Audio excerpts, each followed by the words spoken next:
A very warm welcome to you all.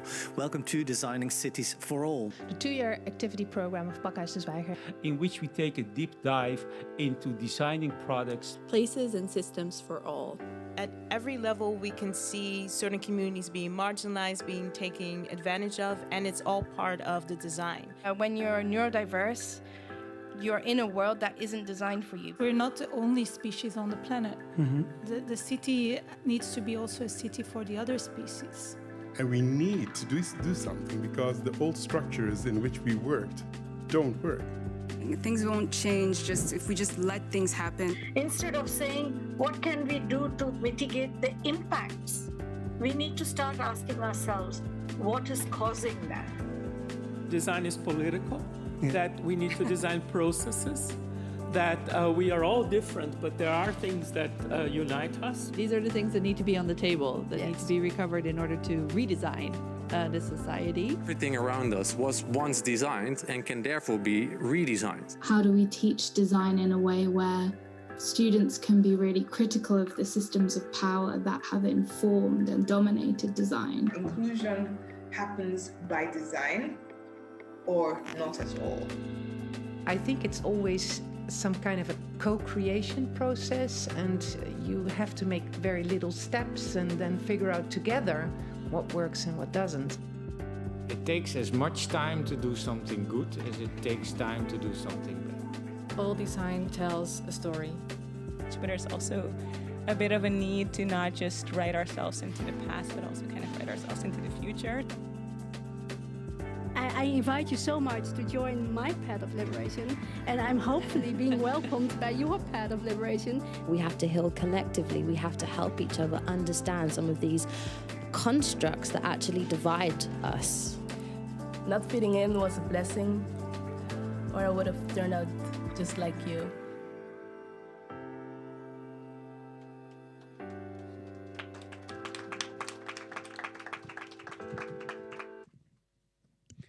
Good evening, everyone. Oh, it's Monday. There's like one group that's been awake and they've been working on this the whole day. Again, good evening, everyone. There we go. Now it's Friday afternoon. Welcome to this lovely evening. I want to welcome you all to the Designing Cities for All finale. See, there was one person who got it right. They went, oh.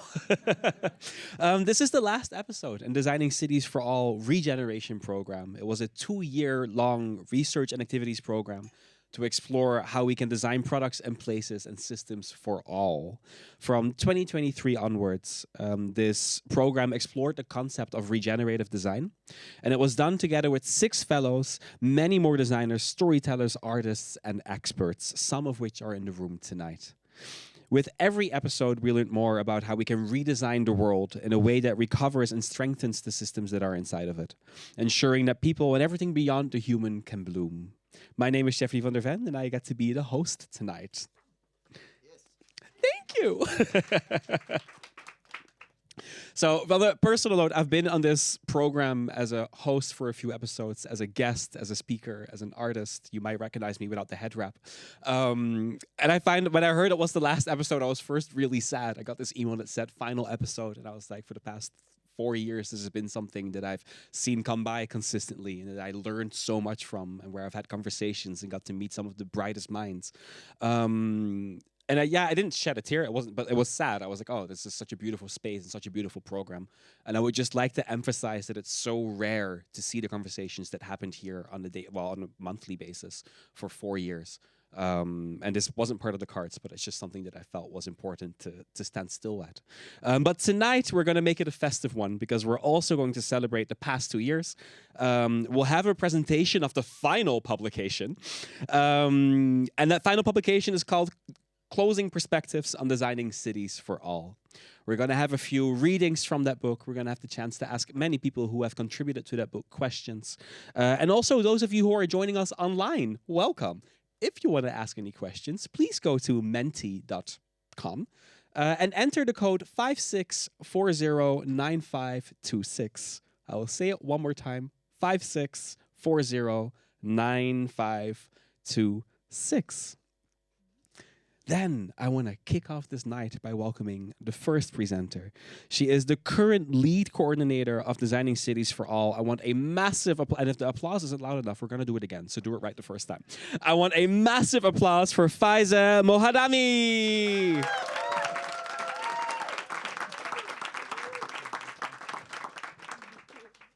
That was applause enough. I like that. Faiza! Oh, wow. So much light.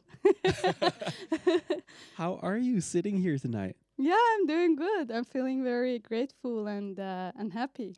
How was the run up to this final episode? Yeah, it was a bit hectic. Also up to the very beginning of the program, a lot of things was happening. But now seeing that everything is going smooth, it's very heartwarming. Nice. Yeah. What has it been like to be the program lead of Designing Cities for All? Yeah, I want to really start with like talking about like being the program lead or holding the title was merely the past year, but Design Cities for All is such a big project and like a collective and teamwork of a lot of different people and colleagues that very, very gladly they are sitting here tonight with us. So the project, as Jeffrey mentioned, started in 2021, and it was supposed to be a 2-year-long research activity program, all initiated by a former colleague of us, Dimfie Brown, that I would like to give applause for her, if you would. And after a year, Dimfie left, but we had another colleague, Julia Muller, who joined and lead the project for a few months. Then after her, it was the golden moment for me and a golden time that I can remember, because the team shaped with me and Romy Heymans, who could not be here tonight, but back then they started to lead the program. And of course, Jonathan Chinfu, who is also here tonight, and he will do a performance later.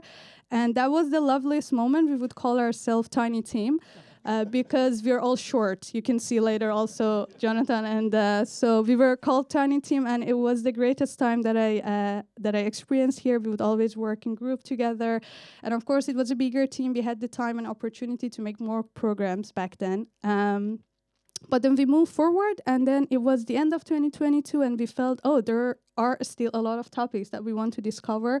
And we came back with a sub-theme of regeneration that a lot of you might know us in the past 2 years with that marketing, so to say. So it was time for DCFA regeneration or regenerative design, and it started at the beginning of 2023, and now we are also wrapping up that year. So starting the question like that, I just wanted to say that it was like a work that has been built from the very beginning by a lot of people and putting a lot of effort in it. So for me, being in charge of the project in the last year, I was very lucky because a lot of stones has been set before, and I was just following what also previous colleagues were working on. So it was a great honor, not just to say it for the sake of saying it, but I did learn a lot, like literally a lot, especially during editing the book. So that was like a great honor for me. That's amazing. It's been great because I've seen I think most of the different members of the team throughout the years. And I remember our first call was still when Romy was still involved, and you were kind of sitting with Romy on the call, and we met each other that episode, and you were helping me quickly like print out the last few cards, and you went from that to leading the program, to being the person who was organizing the calls and getting everyone into the room. And it's been great to work with every single one of you guys in that team. Do you have any highlights from the past 2 years? Yeah, I'm taking on moments like I don't know what's the question, but yeah, I thought about it before, but the thing is, when I was thinking even before the program, when I was thinking about like, okay, what kind of highlights do I want to bring? It was very difficult because there were a lot of like these sharp moments, sharp partnerships, people that it was very difficult to choose. But then I was like, okay, let's say something that was like an experiment for me, for the team. So we had like, I guess, our 3rd or 4th fellowship during the past 2 years with an organization called Shibara House in Tokyo. And that was a whole different setup of working because first of all, we were partnering up not with an individual, I'd say, but like with an organization or institution that make it a bit special. And also this big time difference. So we had a moment that we had a program, like as usual, we starts here at 8 p.m. And then our speakers were joining us 3 a.m. in Japan. And they were like, just came out of the bed and then sitting in front of the Zoom. So that was really a nice experiment. I also want to share that the very last fellowship that we did with Ekim Tan, that later you will introduce all our fellows, it was, we focused on urban AI, and we started to discover that what is the relation of AI and democracy and digitalization and of course design. And that was also a good highlight because then it opened some new doors and insights for some of the ideas and projects that we're going to work on in 2025. And of course, the most important highlight was the book. So the publication of the book and having it in hand, like feeling it alive was like a surprise because it took a long time to editing. And of course, we also had an external editor, but it was really also, the book was a collective effort. I would also like to thank Kaan Hichilmaz, my colleague who also helped a lot during covering and editing the book. So eventually we had a soft launch at Dutch Design Week. Now we're seeing the pictures of that event. And and then tonight we are celebrating it all together. But that was the most important one. I love it when someone builds a segue for me because my next question is, what can we expect from this book? Okay, good. The book itself, I do highly recommend you to read it, not because we published it, of course, but because it's really worth reading. Because as some of you may know, or you've been in touch with us, we had previous publications. The first one, which was the wrap up of the first year, 2021, and the second one, like based on color, you can see in the picture, the blue one was the wrap up of the second year. So this third one was the wrap up of the last 2 years together. Again, it was still a lot of new topics and ideas, and the very special thing about the book is different from really different people from really different backgrounds and perspectives come together and share their ideas of what first inclusivity and second design. And we're talking about design in the broadest sense of view, not just like a typical design practice.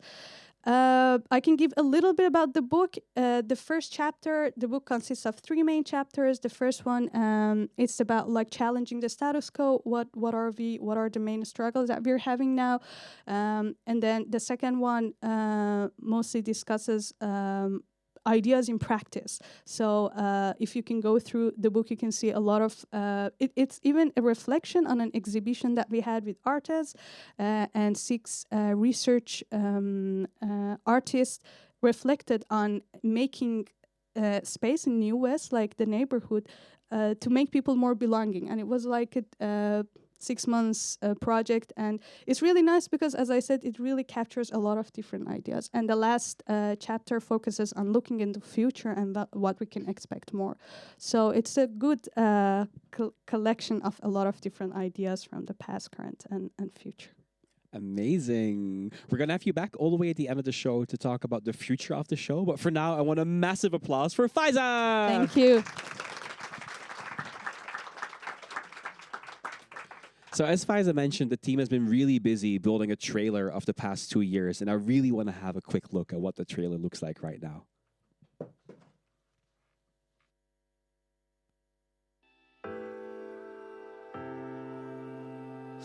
In 2023 and 2024, DCFA, Designing Cities for All, is diving into the topic of regeneration, regenerative design. And we do that again together with a lot of designers, storytellers, artists, scientists, and other experts. And the aim is to learn more about how we can redesign the world in a way that recovers and strengthens the systems in it, so that people and everything beyond the human can bloom. Everything has been designed so that everything can be redesigned. Every problem we have is a result of a solution that we thought of in the past. We are accustomed to a world where the earth seems to belong to humans, but we need to flip it around. Like, what if humans belong to the earth again? There is a role to play for city games or city game-like methods that actually come with a collectively agreed challenge. We need to change, and then I think, yes, but how? We have to change the way in which we organize our global economy. But if we don't do it in a way where we can hold each other's hands and look each other in the eyes, then maybe we aren't even worth it. I wonder, when birds dream of home, do they think of their roots? I'm viewing the climate crisis not so much as a crisis, but more as a opportunity to wake up. We can find new habits, and I think those habits are regeneration, degrowth, or post-growth. The planet has a plan. It is to flourish. Do we think that design should serve the user, or that the user should follow the design? What new forms of democracy could AI enable us? Could AI represent the marginalized groups? Let's talk about our shared humanity. Let's talk about responsibility, accountability. If we want to have justice between this generation and next generations, we need to have justice in this generation. Mm-hmm.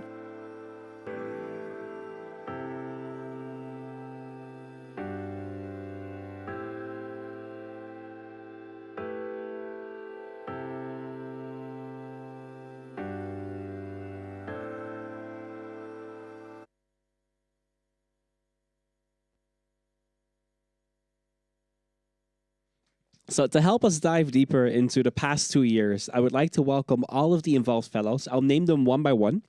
And to help me do this, I want you guys to can you guys clap at like this level? Okay, at this level? Okay, we got this. Give it up for the co-author of Flourish and Flourish and founding director of Desire Alliance, Sarah Ishioka. Joining us online is Associate Professor of Spatial Planning and Strategy at the Department of Urbanism at TU Delft, Roberto Loco. Then we have international human rights lawyer, expert on law, gender, and forced migration, Lucia Kula. Keep the applause there. Okay. Then we have social commentator, educator on systems of oppression and decoloniality, Joris Lechen. Oh, the applause is getting a bit louder. Come on. There we go. Finally, we have co-author of Thrive, Fundamentals for a New Economy, Cinta Oosterwal. We have Community Hub in Tokyo, Shibuya House. Louder, come on. There we go. And last but not least, the founder of Play the City, architect and urbanist, Akim Tan. Please take your seats. There we go, thank you.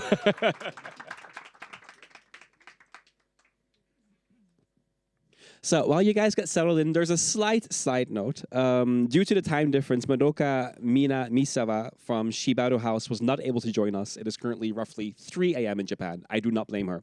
But Sarah Ishikoka, based in Singapore, has kindly pre-recorded her answers to some of these questions.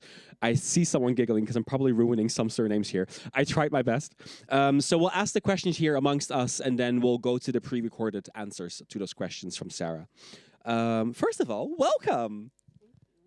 Thank you. How was it for you guys to look back at that video and the trailer and to also see yourself in your episodes? Confronting. Confronting, does it bring up any good memories? Yes, sure. I mean, also to see, I think the whole variety is really rich.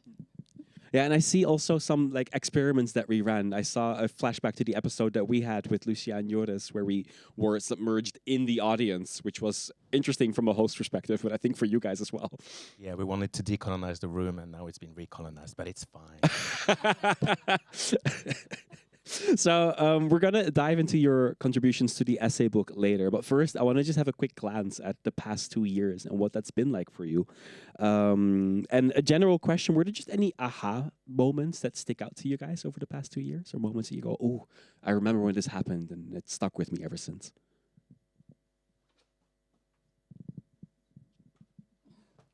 Feel free. Well, I can start, but it's not necessarily the happiest, the most positive.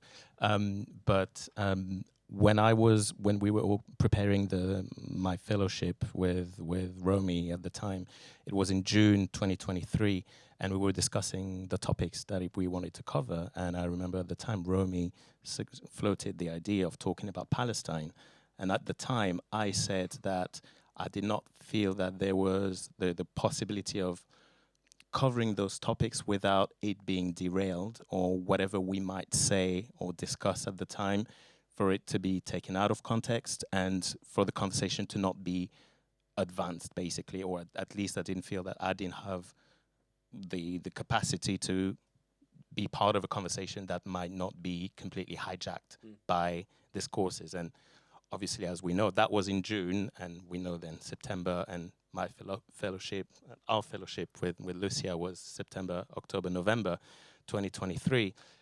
Palestine was at the forefront of everyone's mind, so it's kind of ironic that at the time I'd said that there was no possibility to have that conversation, and the conversation chased us and found us. And so for us, it's interesting to see that this conversation, we were able to have it. And a few months before, there were there were concepts that just saying them out loud would cause us to be labeled. Whereas now, well, there's still loads of pressure, but at least those conversations are being had. And it's kind of the conversation imposed itself. So that was the aha moment for me. It was almost ironic that it ended up being imposing itself on all of, and completely not applying a certain flavor to the entire fellowship in the end. Yeah, because that fellowship was really at the start of the current wave. I remember I was hosting quite a lot at the time. So basically every meeting I had that week was do we not. But I think it came up 2 episodes later in a respectful manner, and it was quite a nice conversation that we managed. Which would not have been able a few months before. Exactly. Yeah. Are there any other aha moments? Roberto, you're joining us online. Feel free to pitch in. Right, I'm breaking my head to remember if there was any highlight moment, but I think all the conversations we had were moments. I don't have anything too specific. That's completely fine. You don't have to. Oh, I see you raising the mic, or no? That's completely. Yeah, go for it. Yeah, I think that maybe from my perspective, I am trained as an architect and urban planner, and I chose to do my fellowship on urban AI, which I am not an expert of. So I think it was really also for me a research and really discovering a journey all the 3 months. And I think when I realized also when we were going deeper. I think we as architects, we have the kind of tendency to kind of, when there's new technology, to say, oh, it's okay, well, we are unique and we are going to design, and then there's a new technology that will come and support us, or like we see everything as a supportive tool, then we are the unique in the middle of everything. And then I think when we were going deeper in our research, we were realizing maybe AI by itself, generative AI, can actually have the power to really restructure or change the whole sector by itself as a design. So that was interesting. And that aha moment, but to kind of realize it. Yeah, that is. And have you seen that happen ever since your fellowship ended? Have there been more developments in that? Yeah, I think you see the developments are really fast. So when we were reading one scientific article of 2 years ago, for example, you would read that, oh, it's already old. You know, it's changing, like it's developing super fast. And also like the pace between how the technology is developing so fast, the big tech, while the regulations and all the governance coming like so slow behind it. So like this discrepancy is very also interesting to understand. Yeah, the discrepancy is mind-blowing because you see the tech developing and the people who are in charge of the regulation still grappling with what the tech is even before managing to get to regulation. Yeah. Thank you for that. Now I'm curious, every one of you wrote something in an essay in the current publication. And if a reader were to forget your entire essay but were to remember one specific thing, what would that be? And then I want to start with Cinta. Thank you. This is the toughest question to ask, right? I just wanted to add to the previous question. I just found out my aha moment was how valuable these moments together are, to be in dialogue and the immersive experience of be in dialogue with the audience as well about these topics. So I just wanted to add that. Thank you. So if you were just to remember one thing or take away one thing from my essays, I think I'm hoping that my contribution has shined a light on the importance of healing, collective healing, because the state of the world rests on some deeply rooted wounds. Nice, thank you so much. Then I would like to move on to Roberto. Yeah, that's a tough question, but if people need to remember something from the essay I wrote, it's about the centrality of space for a social life and for social interactions, and the need that we have for justice in that in those spaces, so we can live together. We are living times in which people are really distrustful of democracy and of institutions and politicians.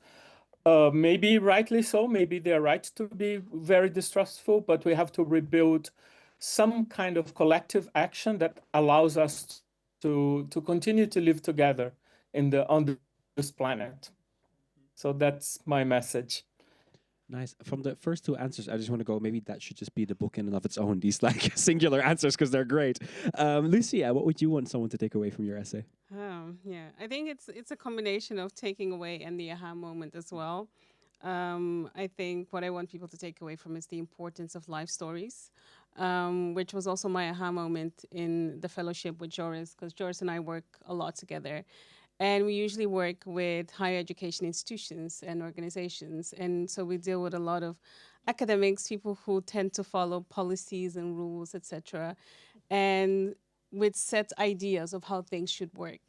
And having the conversation on designing cities, but specifically also on accessibility and justice, as Rocco mentioned, with the public. We heard a lot of examples during our fellowships from people in the public, and bringing in their own context of their experiences in that space, right? So lived experience for me is an important and integral part of my work, not only as a lawyer, but also as an academic, to reflect on what exactly makes us do what we do as humans, and how does the law function? How do we as a society create an equitable world when we are not actually including the way people live in it? So that is for me the takeaway if you read my essay, yeah. Nice, thank you. Jonas. Well, to join a little bit what everybody else has said, one of the key words was collective, and connecting with others. And so the most important point in my essay, I would say, is when the environment, as a designer or as just a human being, when the environment becomes too much to handle because too much horrible things happening, the solution is not to isolate yourself and to remove yourself from that, but to lean in and actually connect with other people, because we weren't meant to process difficult emotions and situations alone. So more isolation is certainly not going to solve the problem, and is not going to help you create or work or be productive. That might work in the short term, but in the long term, you're just cutting yourself off from your own humanity, which is not a solution. So leaning into your humanity, that also means processing with others instead of avoiding difficult emotions. Yeah, fair. And I think it's you see it a lot, this like withdrawing, this pulling back, stepping out of, which again understandable to some extent, but it's not the final answer. Akim. Yeah, I think again I will maybe also a little bit go what Roberto, we are colleagues from the after 15 years. Hi Roberto. Yeah, I think that also. Yeah, I mean, in my article, I talk about the role of play more than games. Actually, how it helps us to build collective narratives. We are all individuals. We come to a space.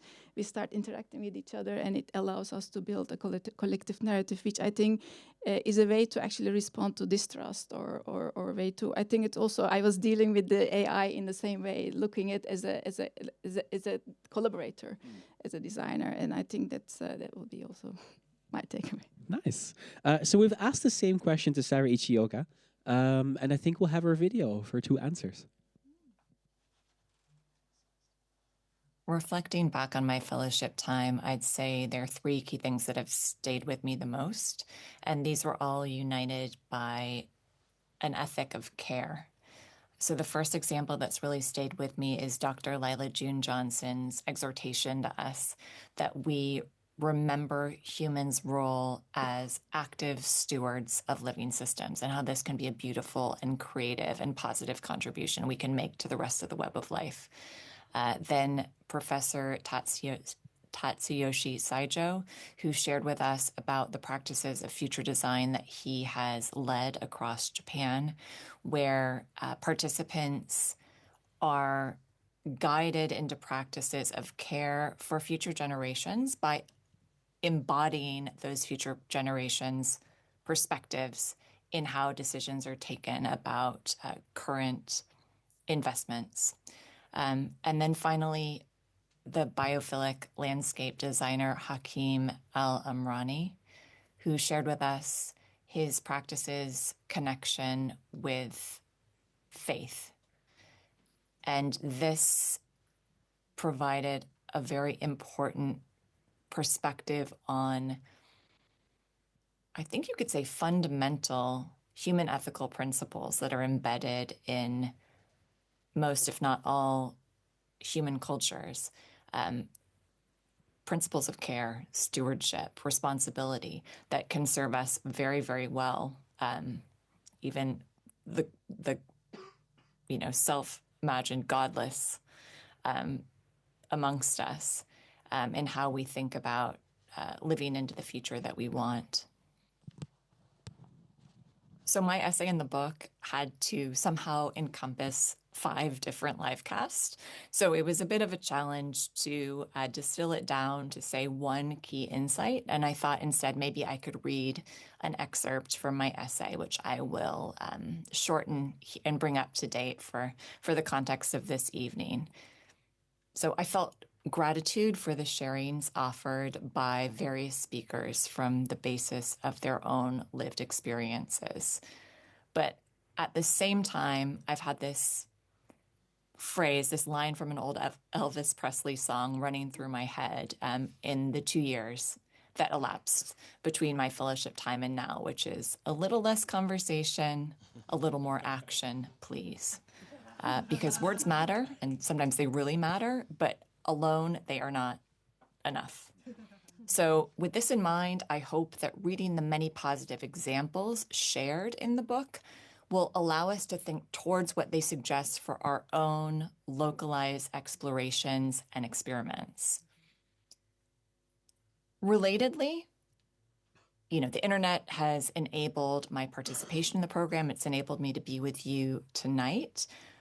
But I have grown increasingly concerned that too much of our digital life, that's scaffolded by this consumerist attention economy, has become a source of distraction, inflammation, and empty calories. And this might strike you as tangential or even reactionary, but I believe it is a major risk that can inhibit us from discovering incredible work that is being done around the corner or even around the world, and from taking regenerative action within the living ecosystems that we find ourselves in. So in order to lean into these regenerative shifts that we've all explored together in the course of this fellowship, we need to do whatever is necessary to reclaim our ability to focus on what actually matters and to connect with the place we find ourselves in and the other beings that we share them with. So let's support one another to calm our own tendencies to chatter. Let's screen out the noise and seek the signal of the many diverse transformations that are underway, which might also seed our own transformation.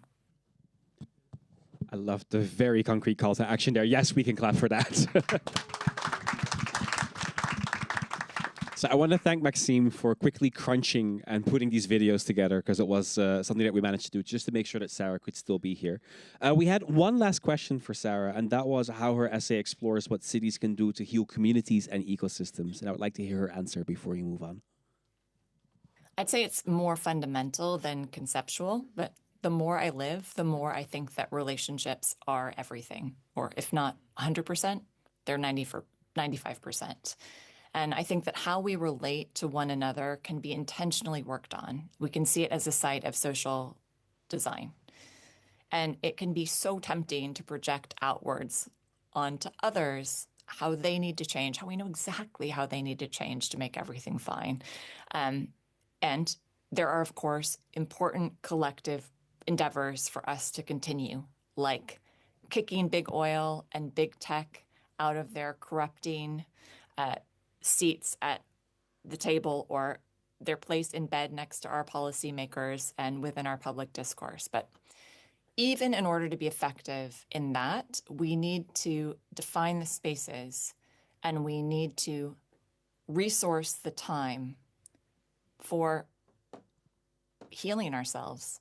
This ties back to care, for taking care of our communities so that we might approach the world with generosity, with discernment, and with good humor. Thanks for having me. Give it up for Sarah.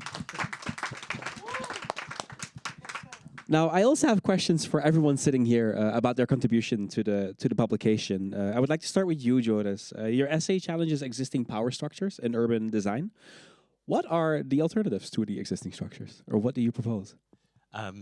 Well, my colleague Lucia, myself, and a third colleague of ours, Dominic Jackson Cole, we are currently writing on a paper working on a paper that talks about the coloniality of connectedness and the importance of reconnecting, because the colonial mindset, but all systems of oppression working together, one of the main things that they do is disconnect. So as an alternative to what we suggest is a colonial way of thinking, which is in hierarchies and power structures, and more specifically vertical power structures, as the alternative to that, then there's this idea which we suggest is more indigenous or more in line with indigenous way of living, way of being, and decolonized way of being, which are an emphasis on connection and recreating connections. And I think that all of us here have sort of mentioned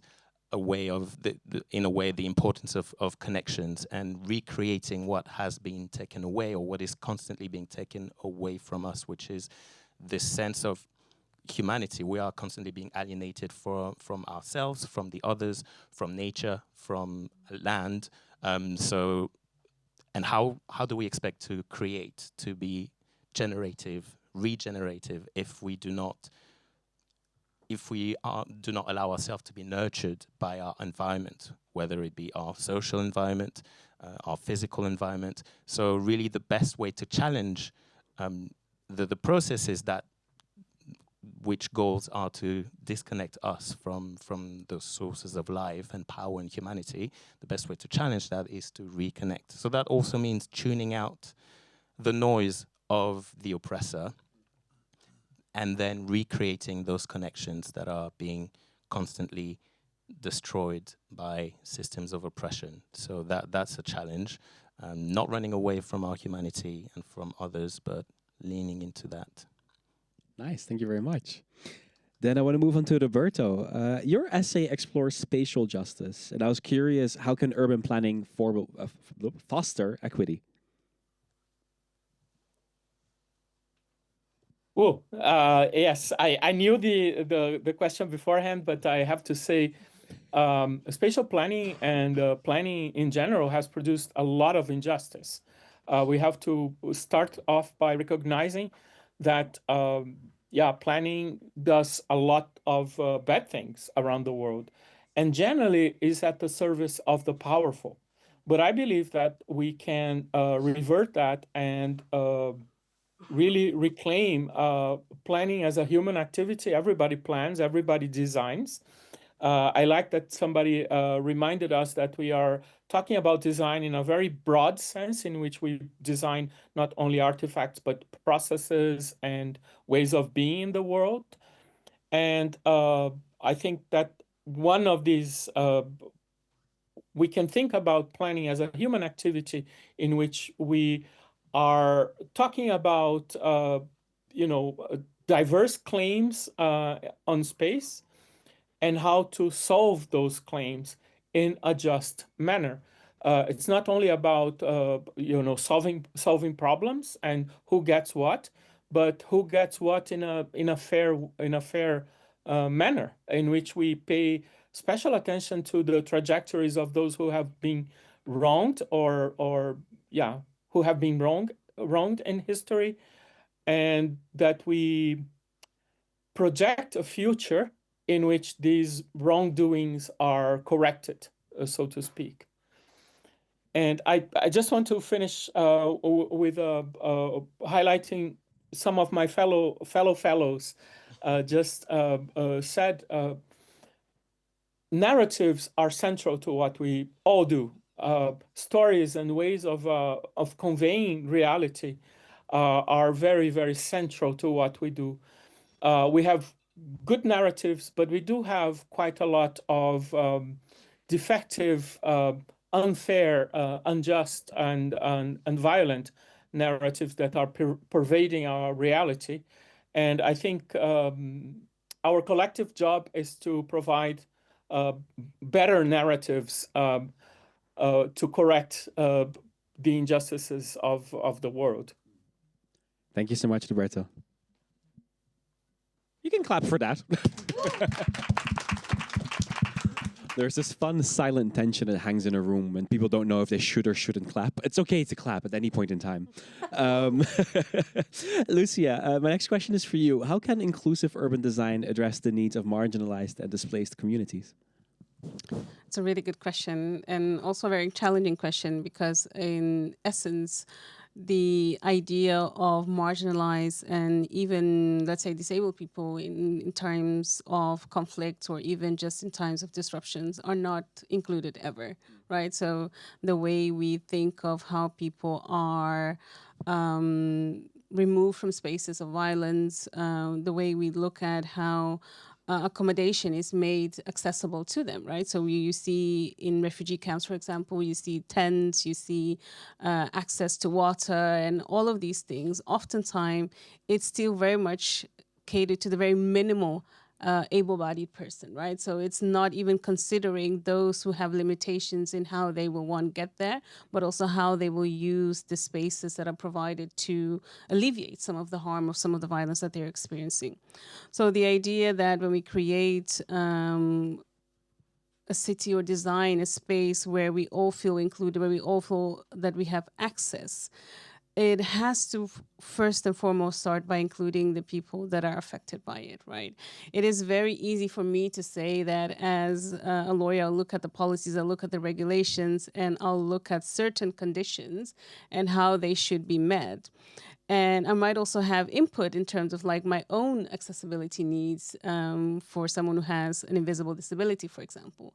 But if I would say, how do I design or how do I create policy that is inclusive to, let's say, my friend Janelle, who has more needs than I do, I'm not the best person to have that kind of input, right? So the considerations that are often made in this spaces is by exclusion already.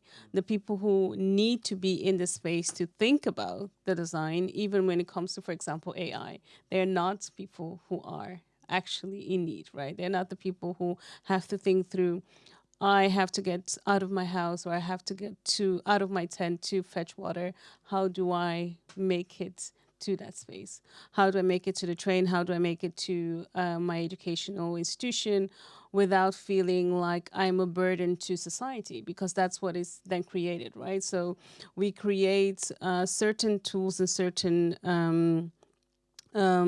ideas that if we mitigate, someone said earlier in the trailer, if we mitigate certain things, then some people will have access. But then we're not actually solving the solution. We're just making it a little bit better for a specific group of people and not making it inclusive. So I always say that the solution is never law, and that's very conflicting coming from a lawyer. Like the solution is never policy, never law, because I am someone that always comes from the perspective of challenging the law in the way that the law has worked for me as someone that grew up as a refugee, as someone that grew up in a refugee center, as someone that has disabilities and had to navigate the law in a way that didn't serve me. right? So I challenge the idea of how do I embed my own lived experience within the context of how the law actually doesn't respond to any of it.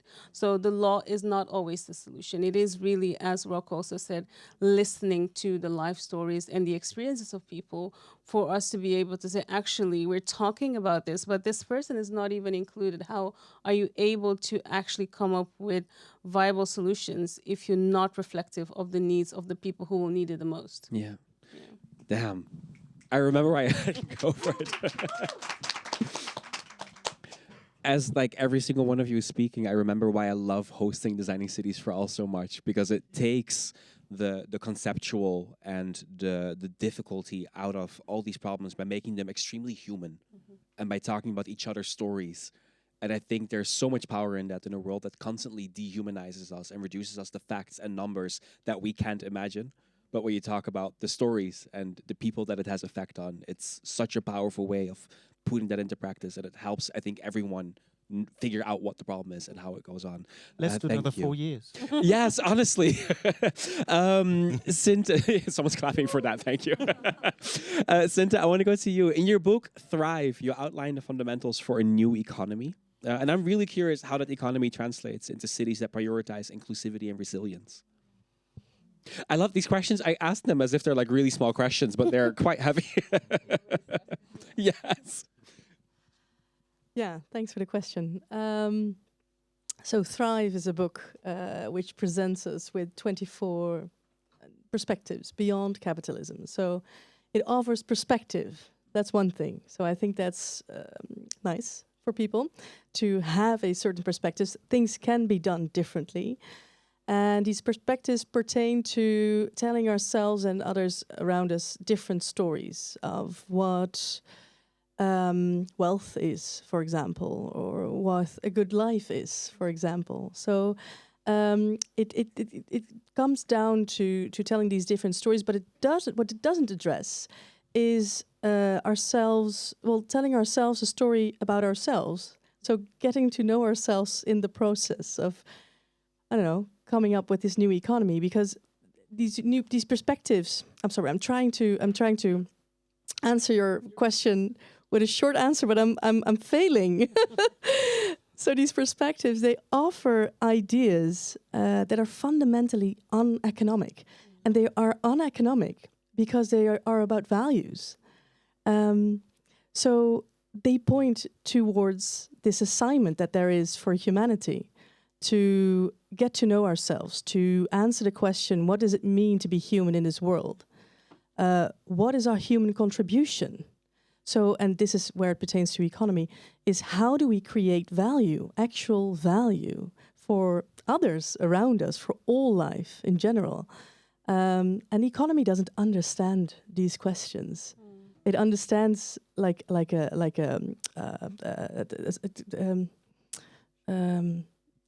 what's the word? No, it's een slap aftreksel. No, nobody. That's hard to translate. It's very hard to translate. Well, it just understands material things. Yes. So this is a much more universal question. So that's why I was writing this essay for this book, and it's called "Healing into a New Economy," because I'm really keen on answering these. Answering the call to this assignment for humanity. Nice. Thank you so much.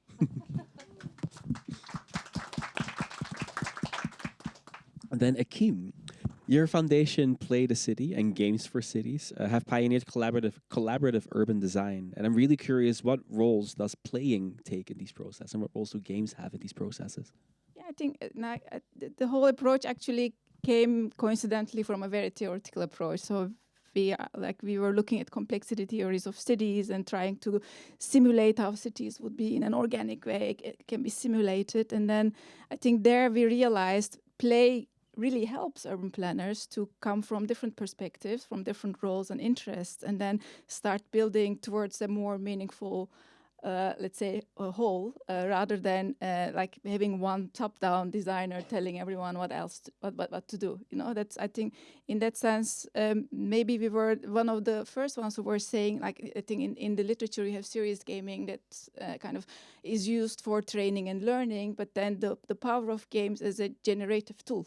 So you can actually create with playing rather than just learning and training. I think that was maybe a fundamental shift. And then, to see that how that that's also picked up by young designers, by more established urban design firms. That also it is really nice to see how the discipline is picking it up and then developing it further. Yeah. I'm so curious what the impact of play could be on other industries. I mean, if you're talking about making laws, imagine if laws were created and started at a place of playing. That would be. I think defense industry, the sector of defense uses it like already. I think like from the quite its start. You see also in education, of course, in sectors like health, how I don't know the surgeons are training, etc. So there are different sectors using it. Urban planning is a bit on the conservative side. We are always like accepting every innovation a bit in the last minute, but. No, that's why they need pioneers like you to get them a bit kickstarted. I want to thank you all for giving us a slight insight into your essays, into your brilliant minds, and what you've been sharing with us on DCFA for the past 4 years. I want the audience to do that clap, but then kind of start here and then go all the way up until here. Give it up for these 6 amazing speakers. Thank you so much.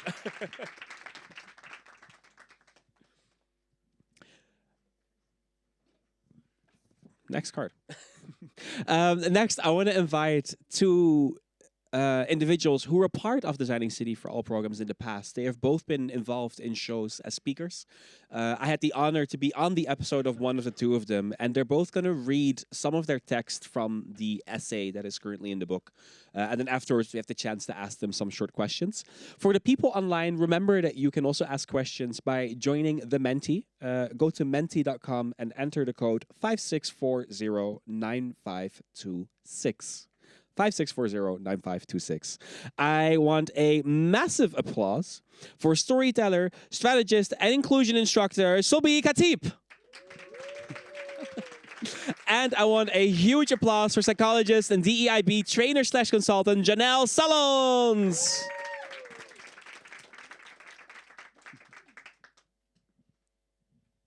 Welcome. I'm going to invite you guys to read your text and I'll start talking later. Sobi, you can start.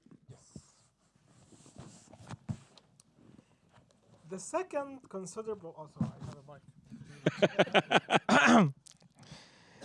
The second considerable point to learn from the Repair Cafe is the people. As mentioned, it is run solely by volunteers who offer not just their time, but more importantly, their expertise. This not only allows the cafe to operate at a low cost, but gives more meaning to the volunteers to utilize their skills for a wider good.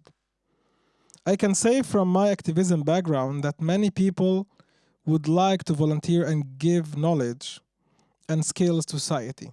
And if we are to rely on statistics, the Central Bureau for Statistics in the Netherlands reports that 40 to 50% of the Dutch population volunteered in the last 10 years. However, many volunteering programs fail because they aren't matching the right people to the right task, which means many people who want to volunteer often don't because they're asked to do generic things where their skills and expertise are not utilized, which is demotivating experience that often leads to low retention and high turnaround. By default, the Repair Cafe needs experts who know how to repair things. This could be clothes, electronics, or small-scale customer products. By tapping into people's skills and expertise, they keep motivation and retention high so that the social initiative not only survives, but thrives too. Nice. Thank you, Sylvie. Janelle. I remember the first year of the COVID lockdowns. After the vaccinations became available, some of the restrictions were lifted, and with the QR code, you were allowed to entry restaurants, movie theaters, small events, places that can be deemed as third places. Sociologist Ray Oldenburg describes third place as a place where citizens can relax, exchange, meet, and hang out with other people, with the first and second places being home and work. Third places are places that foster community, places that offer space to connect with people outside of your home, work, or school, places that have the unique function of offering space for social interactions that provide context for sociability, spontaneity, spontaneity, and I lost my social. Sorry. Places that have the unique function of offering space for social interaction, that provide context for sociability, spontaneity, community building, and emotional expressiveness. Places where one can experience a sense of belonging. Places that range from places like bars, clubs, theaters, museums, to libraries, parks, and churches. These places can be considered as part of the constructed environment that contributes to living conditions. It was fascinating to see the social discourse that arose back then in 2021, when access to these third places became less restricted. Public opinion deemed it exclusive that you have to get tested or vaccinated to have access to an establishment. However, to me, there was this huge oversight in the sentiment, as a majority of these places weren't accessible to begin with. There are many places which would have granted me access by showing up with a QR code, but actually entering or using that space would not be possible to them not being wheelchair accessible.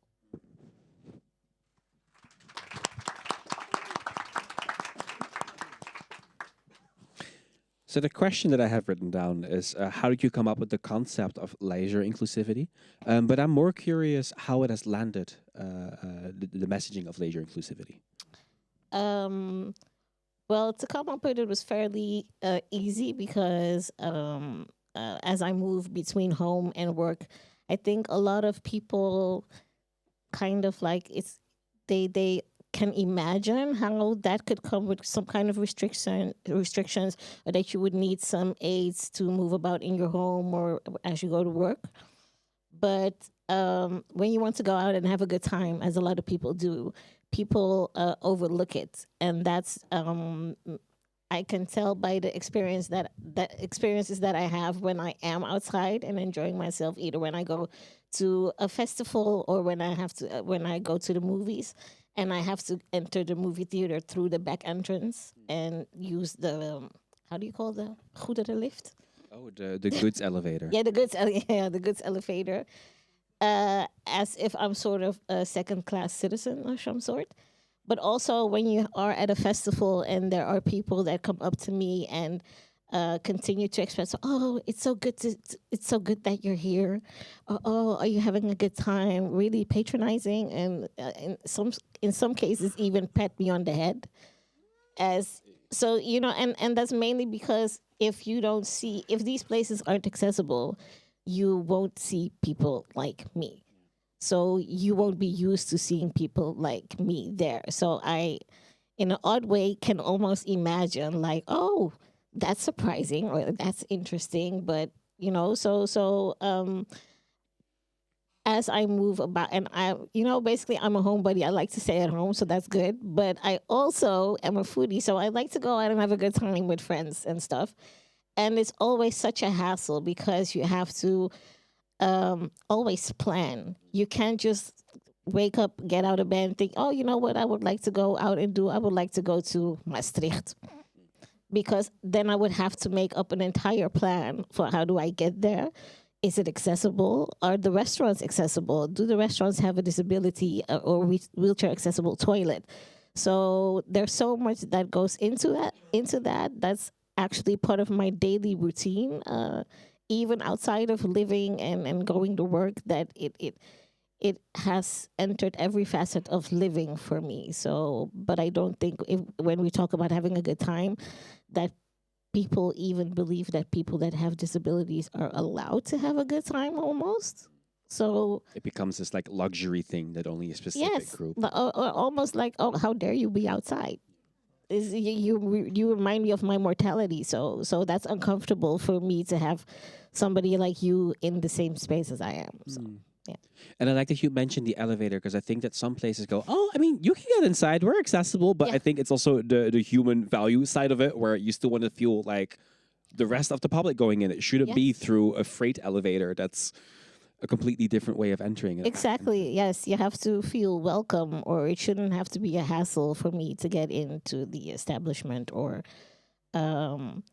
if it's raining and you have to wait outside because they have to get their stuff together and they have to figure out where the ramp is, or where what is the best way to get you inside, or something like that. So yeah. Thank you for sharing that. Yes. Sylvie, the percentages you mentioned of Dutch volunteers were way higher than I expected them to be. Did it surprise you as well? A bit.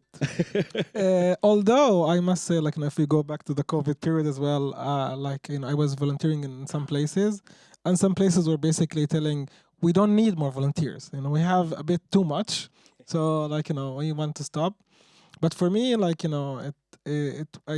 wrote more about, the Repair Cafe, because when Faiza asked me, for writing something, I didn't know what to write about. And then my toaster broke. And I wanted to repair my toaster. I didn't want to buy a new one. Although, it was, very cheap. But it was I want, to be more sustainable, so I want to fix it. But that got me on a long adventure to be able to fix my toaster. I wanted to order the thing, but then that wasn't easy. And then I wanted to go to a place to fix it, but that didn't work. Everything. And then I discovered this light with the Repair Cafe. I was like, wow. And then that made me really think, how can we learn from such a concept? And this is where I wrote the article about using the space in different ways, about the social also connection that you build in those places. And what I read is the thing that actually for me is one of the most important point, is about the people. And also motivating the people, because, the volunteers, there are many people who would like to volunteer. And in the last year, there was the genocide happening, and many people are volunteers and part of many different movements. But then you get exhausted as a volunteer, and you get demotivated sometimes. So for me, one of the things was also about how can you keep the morale of people? How can people really keep themselves motivated to do things, but also how organizations and collectives can also keep that motivation going. In the previous, sorry, just to finish with this point. In the previous panelists, they were talked a lot about collectives and we as people. And I think we all as people, we also want to be part of things, and we want to feel belong in those things, but we need also ways to make us that we're also worth it and we're able to be there as well. Can you give us one tip of how we can keep that motivation up? I think celebrating success is one of the things. Other things is really asking for what the person can do. This is why I mentioned expertise, because then you feel you're valued for the knowledge you have, for the skills you have. Because, if now, I don't know, we ask the audience after we're done to help us to move back the chairs to where they are. Yeah, people would help and okay. But if you will ask each person in this room to leave, I don't know, one sentence or one thing, one tip to share with the rest of the people from what they know or what, I think people will be more motivated and more happy to help with that, because that expresses more what they can give. Nice. Thank you so much. Give it up for Janelle and Sylvie. Thank you.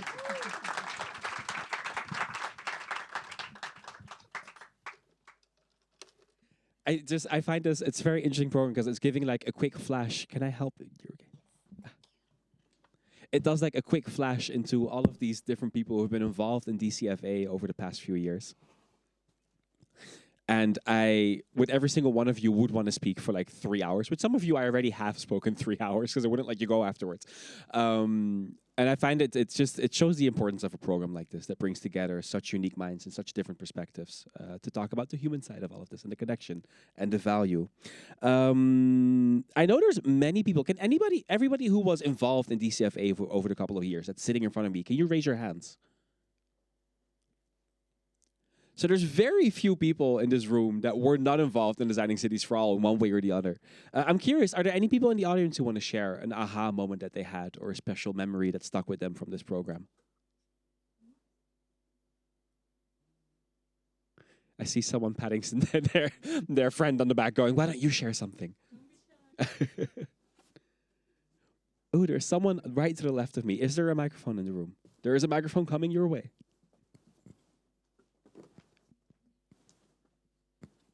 Yeah, there's something that struck me. It was, I'm not sure what her name was, and I'm not sure about the exact words, but it was something like we're, as humans, actually made or very able to care for the world or to care for each other. And if we take that as a basis for our actions, it will be a lot better. It's something that touched my heart.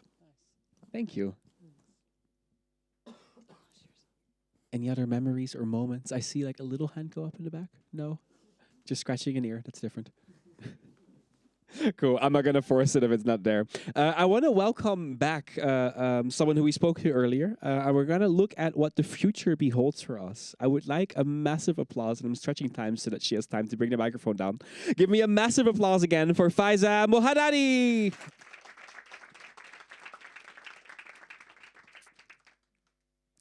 Faiza, welcome. Hello. I'm really curious, what are the plans for the future? This is the end of the 4-year program. Does that mean that it's the end of Designing Cities for All, or will it still live on in one way or the other? Yeah, I mean, yeah, it is the end, but it doesn't mean that there is no more space for exploration or having similar projects. To start with, I can give a bit of example of the future collaborations that we are doing already, and something has been confirmed.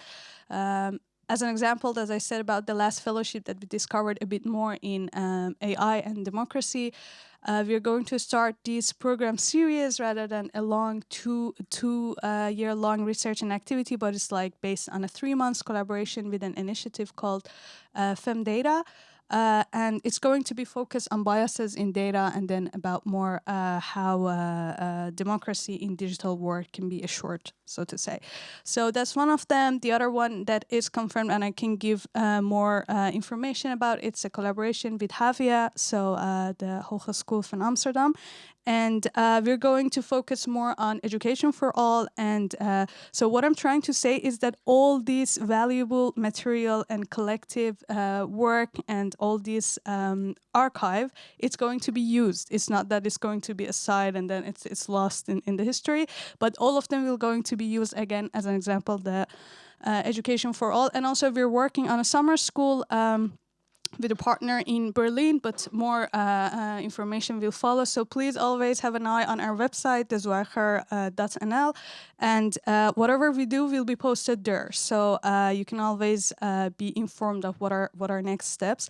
But I would also really ask for your ideas. If you have any ideas, if you're thinking about any similar collaboration or program series, or just thinking outside of the box or something new, please do reach out to us. Either it's going to be me, or like in the format of Design Cities for All, or all my colleagues at Pakhuis de Zwijger are working on similar topics, similar projects. So there is always a chance to work together. And of course, with the book, what I would also like to mention is we always say that also with the previous publication that it's a living document. So imagine you're going through your reading and you're like, oh, I really feel that there is something missing here. Just feel free to reach out to us via the QR code in the book, also for the design principles. So we always know that it's ongoing research. It's not like that it's ended. So that's why I'm very hesitant to use the term end, but somehow is the formal, end of the project. Yeah, but a lot of new things are on the way. And you asked people to reach out if they had any ideas for collaborations. Where should they reach out to? It's on our website, like through communication@dezwijger.nl. So it's always through this channel. Then it will be sent to each colleague that's working on that specific theme or topic, and then they're going to be taken up on themselves and reaching out to you. Nice. So TLDR, the name has ended, but its spirit will live on in future programming. Yeah, definitely. And maybe it's good to mention that on our website, if you go like this 3 dot part, in Dutch language, it is dossier. Also, I guess if you translate in English, but these are these big files or archive of DCFA. So there is one for the first DCFA 2021 and 2022, and there is one for these last 2 years. The problem is it's not the most handy thing because it's so long and you have to scroll a lot to go through, but all the programs that we just see some snippets of the videos and the fellows talking about different programs, all of them have been recorded and accessible to everyone there. So a lot of them I recommend it for students because that can be a great inspiration for writing thesis, as an example, to find some ideas. So if you heard something interesting tonight and you're like, I want to know more, go to that website. You click on the hamburger menu, you click on archive, and you can find every single recording again. I want one last final amazing applause for Faiza.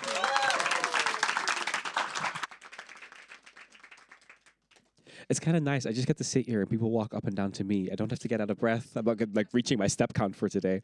I want to move on to our next artist to wrap up tonight and kind of help us move from our brains into our hearts and our bodies. I would like to invite someone who is a writer, a researcher, and somebody who was a member of the DCFA team for almost 3 whole years.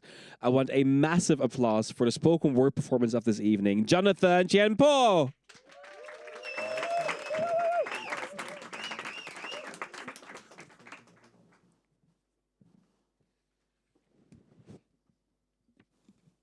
Hello, everyone.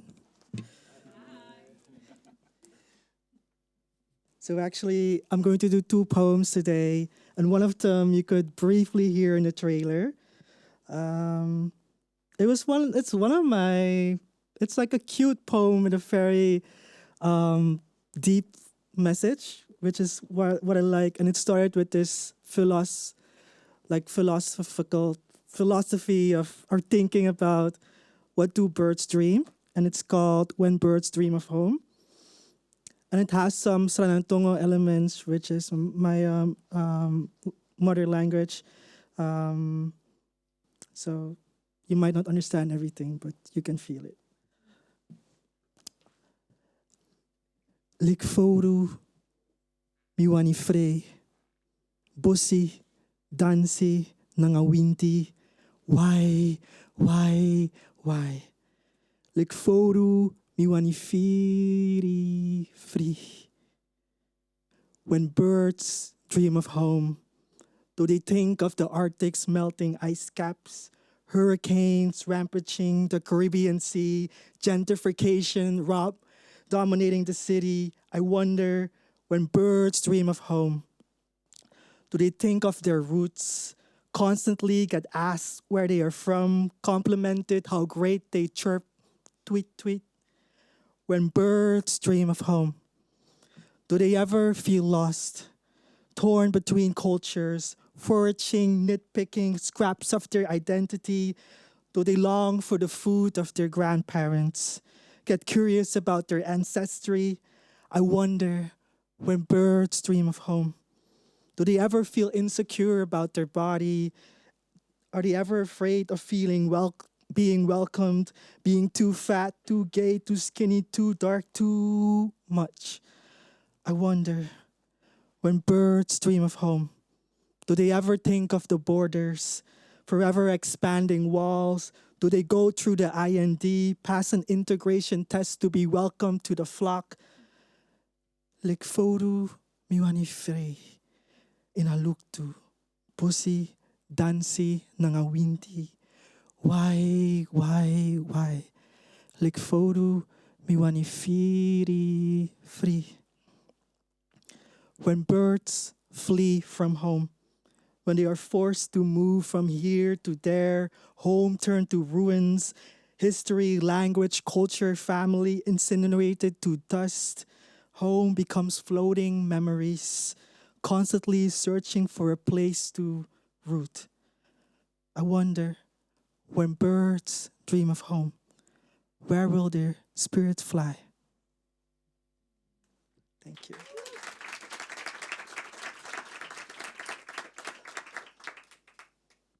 And this is actually a poem that I wrote today. I was going through the essay book trying to think, okay, how can I write a poem that kind of captures everything. So yeah.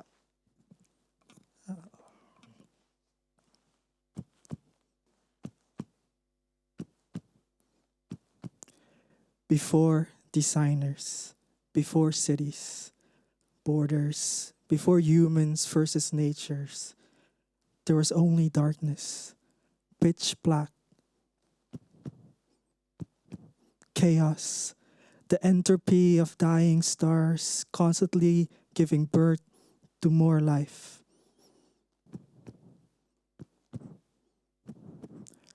How can you relate to a city that has forgotten her heartbeat, the rhythm of her soul? How can you relate to a city stuck in an identity crisis, a wasteland of concrete jungles, skyscrapers, light, action, consumerism, aesthetics, faster, faster, faster, an illusion of more is more is more? Show me who you are. Melt down your concrete. Dig deep in your past. Show me your wounds. Reveal your true self. Take me back to the time when cities were just land, humans not at the center, but part of an ecosystem, stewards, not conquerors, rivers, mountains, forests, were ancestors passing down knowledge from one generation to the other. Take me back to a time before everything turned into a commodity. Indigo, gold, sugar, cotton, possession, extraction, take. Take me back to a city that is a bit more caring, a city that is all about Ubuntu. I see you. We are people through other people. A city where I am not made into a minority. Go back to your country. A city without fear to hold my lover's hand. Go back to. I long for a city that is a bit softer, less walls, a bit more open. A city that makes space to rest, to heal, to bloom. A city that recognizes we are just one part of a whole. You call yourself a designer, a creator, an architect, storyteller. But do you remember the beat of your heart, your soul?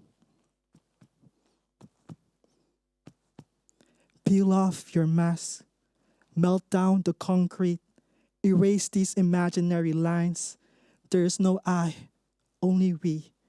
Compost your pain, your grief, your anger. Let love bloom.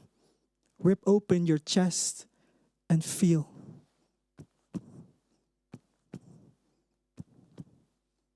Thank you. Give it up for Jonathan!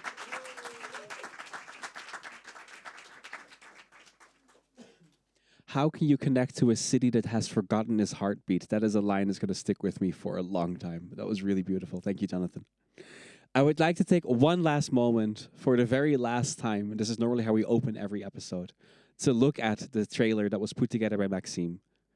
And it will be our, well, I guess the last time that it shows during Designing City for All.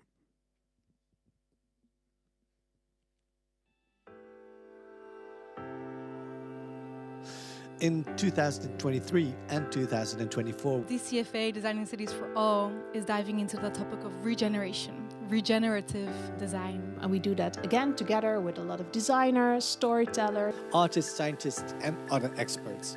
And the aim is to learn more about how we can redesign the world in a way that recovers and strengthens the systems in it, so that people and everything beyond the human can bloom.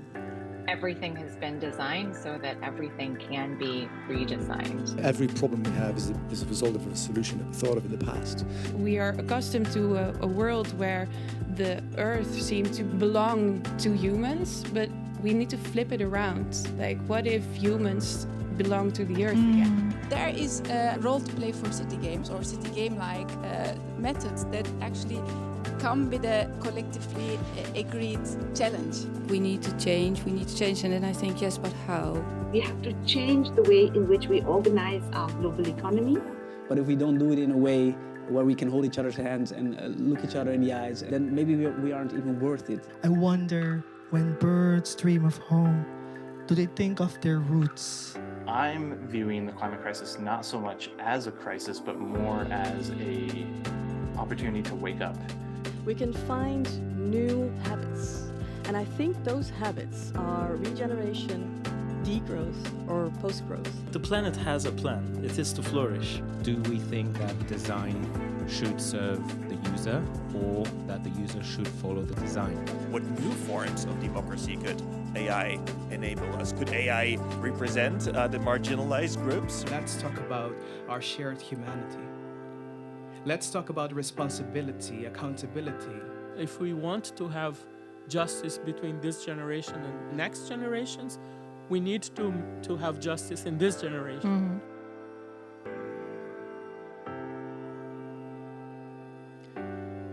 As the credits roll, I want to remind everyone in this room to see the human behind every story, behind every headline and every crisis that we face. I want to remind you, and hopefully you will, take action where you can and where you do see fit. I want to thank all of the speakers who were present in this room tonight. I want to thank Creative Industry Fund NL, who funded the first 2 years of this program, and everyone who gave shape to Designing Cities for All in the past 4 years. I want a special thank you to all of the fellows, speakers, and performers of Designing Cities for All. I want to thank everyone in the room and everyone online for watching this. You can stay in touch with us through the website dezwijger.nl. And as you all know, all of the programs here are for free. And in order to keep it that way, we depend on donations. So if you would like to donate or become a friend, please scan the QR code that is currently on the screen. My name is Jeffrey van der Ven. This was Designing Cities for All. And I wish you all a very, very lovely evening.